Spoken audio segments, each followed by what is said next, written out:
to be here and share your thoughts, as well as all these other educators behind me.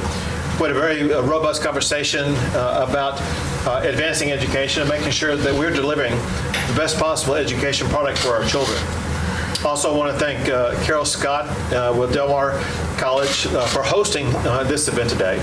I want to thank Victoria Hinojosa, who is seeking to serve the state and the State Board of Education. I want to thank Representatives Hunter and Villalobos, who are with us today, that have constantly worked with me in the state legislature to ensure that the state is providing the best education product for our families across the entire state. And let me give you some context for what we're going to talk about today. Last year, I signed a law that banned cell phones in schools. And what it did is it helped Texas in its pathway to rank number one. Listen, for the past 3 years, I've crisscrossed the state talking about Texas striving to rank number one in the United States for educating our children. And the fact of the matter is we've taken a lot of different types of action toward achieving that goal. One thing that we did last session is we provided a record amount of funding for public education, more than $8 billion added to public education. More than $4 billion was added for teacher pay raises. Per student funding is now at an all-time high in our public schools. In addition to that, one thing that we've been focused on is what's called the Teacher Incentive Allotment. This is extra money provided to the top teachers in our schools across the state. It is one way in which we put teachers in Texas on a pathway to earning a six-figure salary by being a public educator. There are more than 65,000 teachers in Texas who qualify for that in more than 800 school districts. And what we find is that the most important element of delivering a good quality education is a great teacher in a classroom. One of the ways that we achieve the best teachers in the classroom by hiring them and retaining them is through this teacher incentive allotment. And we, as a state, expect to continue to expand that program going forward.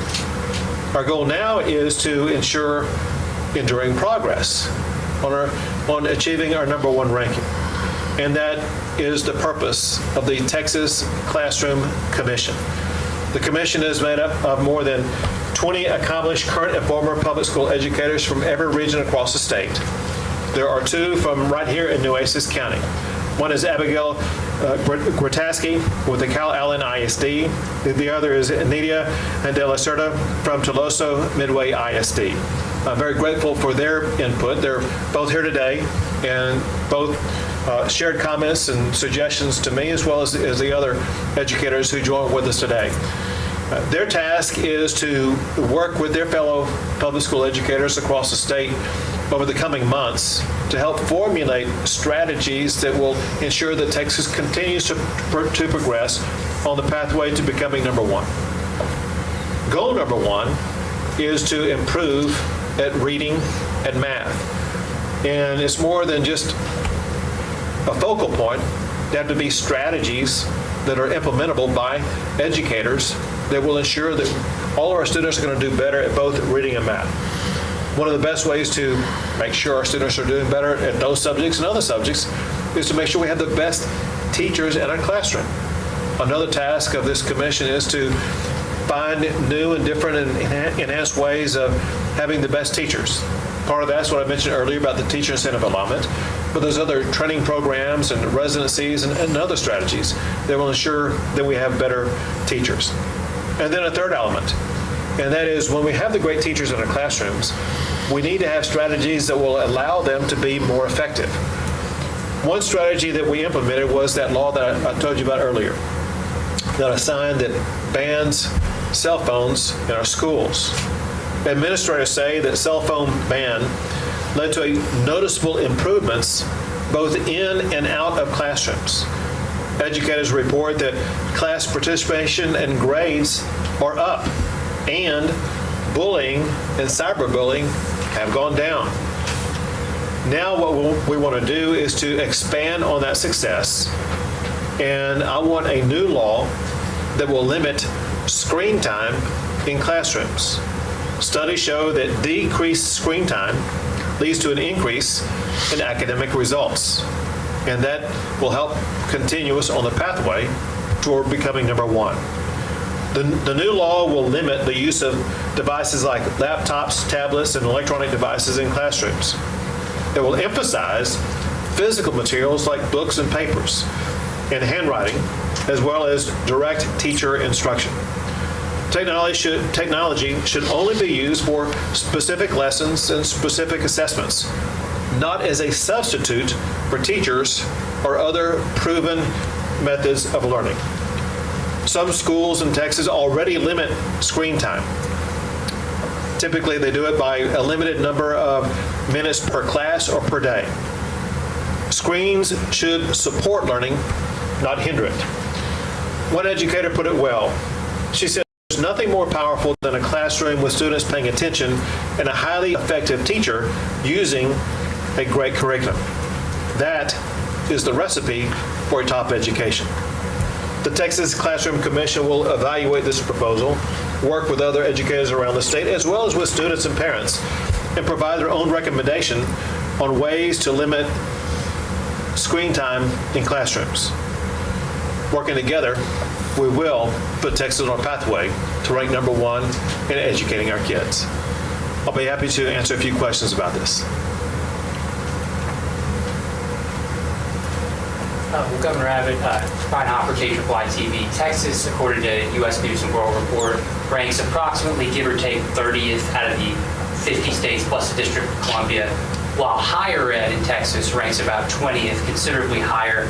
How can we at least bridge that gap between Texas K through 12 and Texas higher ed?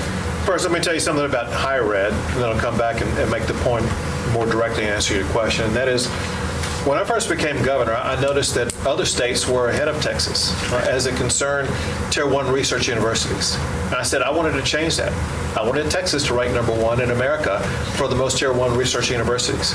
As we gather in Nueces County today, Texas ranks number one for the most Tier 1 research universities. You can only become number one when you set that as your goal and then take steps to achieve it, which is what we did. Same thing is now occurring with regard to public education. Wherever we rank right now, we have different rankings and different studies. We are not where I want us to be. And the way we get to where we need to be is, first of all, making sure that we have the best teachers in our classroom. We've already passed legislation to expand our capability of attracting and retaining the best teachers, and that's through the teacher incentive allotment. That leads us to having the most exemplary teachers in every school district across our state. That's not yet been fully adopted by all ISDs, and we want to make sure it has full adoption and full expansion. When we achieve that goal, I think we will have the best teachers, but even at that, there's more that we got to do for our teachers, such as more training, more preparation, more certified teachers, things like that. That said, even if we have the best teachers in America, the ability of teachers to educate a child will be limited if their time with that child in school is limited because that child is spending all their time on their device in a classroom. That's why studies have shown that the more that schools and teachers get away from students spending all their time on devices and instead get to interact with the teacher as well as with other students, the more their grades go up. Can I just do one follow-up on the teacher allotment? Sure. What is the benchmark or criteria? You mentioned that those salaries could get up to six-figure salaries. Can any of them go down for poor performance? Can it only go up? And also, what are the criteria? Is it the STAR test? What is the criteria there? Well, there are several things that are looked at. One is proven success at being able to ensure that children are able to advance. It's not necessarily all kids making A's or all kids making 100 on a test, but it's seeing that a student who starts at a certain level, that they are advancing, they are improving. And that's what we expect from our teachers, and that is improvement among our kids. And there's several other criteria that are looked at, but they're all quantitatively geared towards those teachers who are demonstrating success with educating, or let's say improving the education of our students. And then for a teacher in a less than stellar classroom, it would not decrease his or her pay. No, in fact, here's what we find, and actually what we need. We need more teacher incentive allotment teachers to be in underperforming classrooms. That's where they can make the biggest improvement for our students as well as for our state.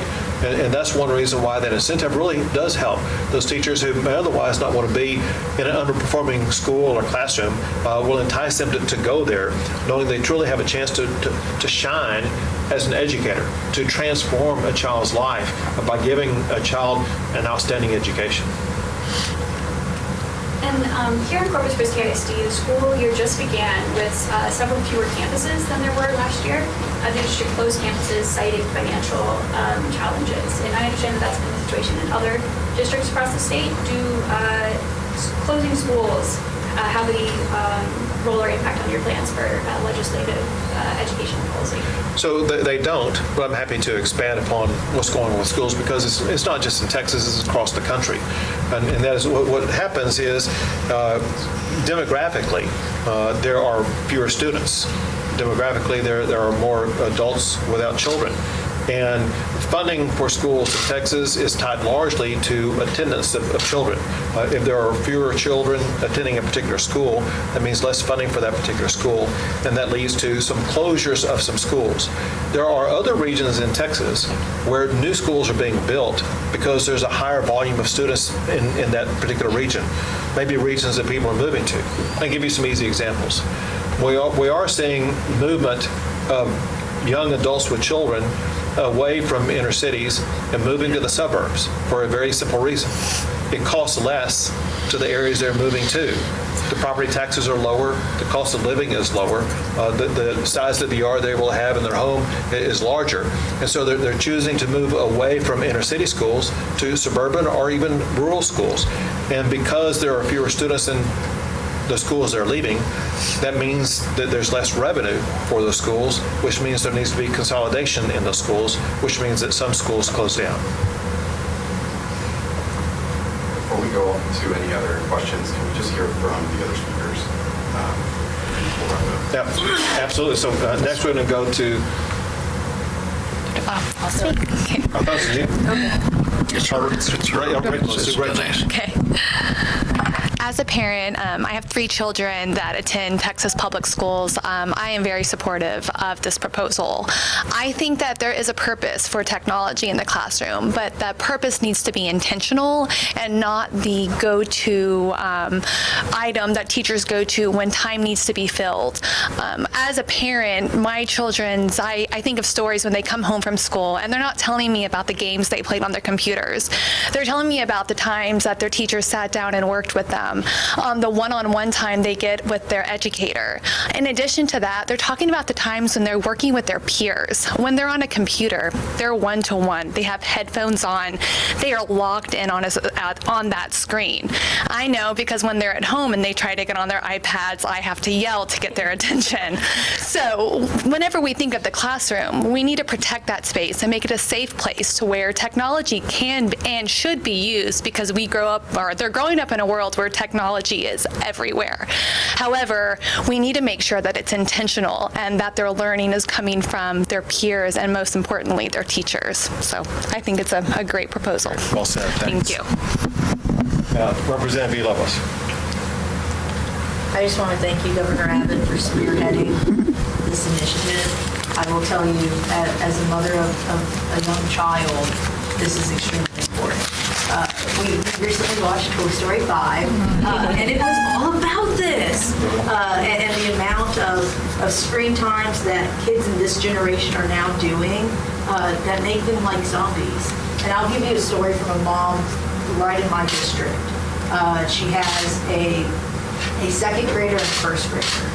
And she talked about, she took her kids to the doctor, and you know how they have the play sets out, and they were playing and interacting with each other, and the doctor came in, and her first response was, wow, your kids still know how to play? Because many times when you go to a pediatrician's office, kids are in there on their phone, watching YouTube, watching Netflix, watching Hulu, and they're just glued to it. And then she talked about in school, we have HQIN, Bluebonnet, map testing that are all electronic based, and in school they're on the tablets one-to-one on their device, training and learning on how to score high on this math test, right? Several hours a day within this first or second grade classroom. And then on top of that, the school district sent homework on the tablet for them to do at home. And this mother in my district fought against the school district, saying, nope, if they're doing screen time in the classroom, they sure not doing it at home. Like, you can take care of it in the classroom during like instructional time. And then the children on the weekends, oh, well, I want to watch more Netflix and Hulu and Disney and all the things. And it's draining our kids. It's draining their creativity. It's draining their imagination. And so, again, as a young mother of young children, thank you so much for spearheading this initiative, because it's very needed in today's society. Well, you're a great rep and a great mom. Thank you. Representative Hunter. Well, Governor, I'm glad to be the closer of this. I want to do something a little different. I've known the governor for a long time, and you're surrounded by parents, my neighbors, and the schools that educate my children and grandchildren. And what I want everybody to know is you show up here. When Hurricane Harvey hit, and everybody remember, we had 2 schools closed down and 2 schools absorbed them. That's family, coastal community togetherness. But you were here. We know we can rely on you. You have a program, better classrooms, brighter futures, screen time. We know you have the coast and the state of Texas in the best interest. And all I want to say is thank you for being here. You're here. You're part of us. And this program, I think, is great. It's a great way to educate and a great way to innovate. And we just want to thank you for being here. Thank you both very much, and thank you to parents and educators. Time for 2 more questions. Governor Abbott, Arlen Scafidi with Del Mar College Baltimore News. What specific limits on classroom screen time are you proposing? Is that going to look like minutes per class or a day, or anything specific by like grade level differences? So the limits on screen time will be determined largely by the ultimate legislation that passes, and that will be shaped by the Texas Classroom Commission. Their task is to assemble this information from educators, from parents, and from students also. And what you're likely to see is what we already see in some school districts in Texas, and that is a tiered approach.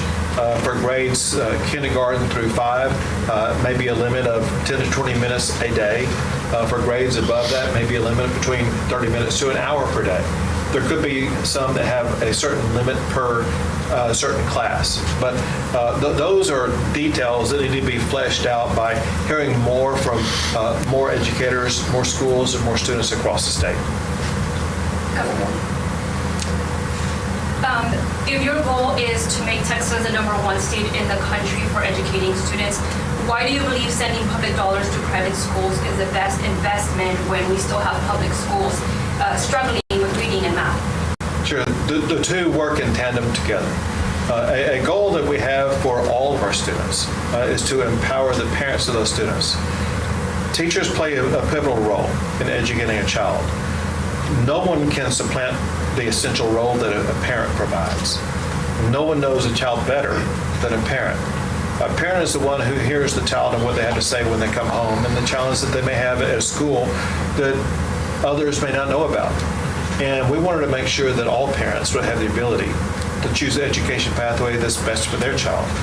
And in doing so, we set up a program where still more than 98% of all of our students are going to be attending public schools.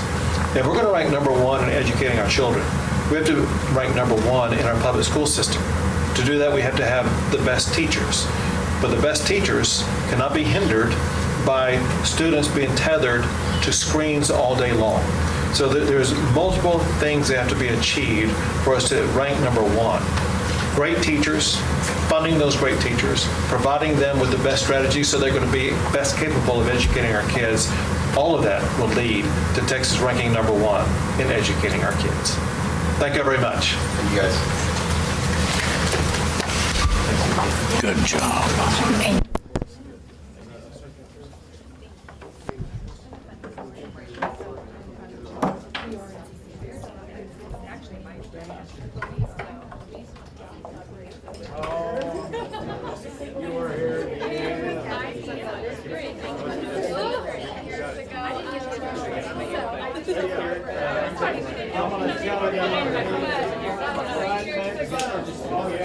Yeah, can you take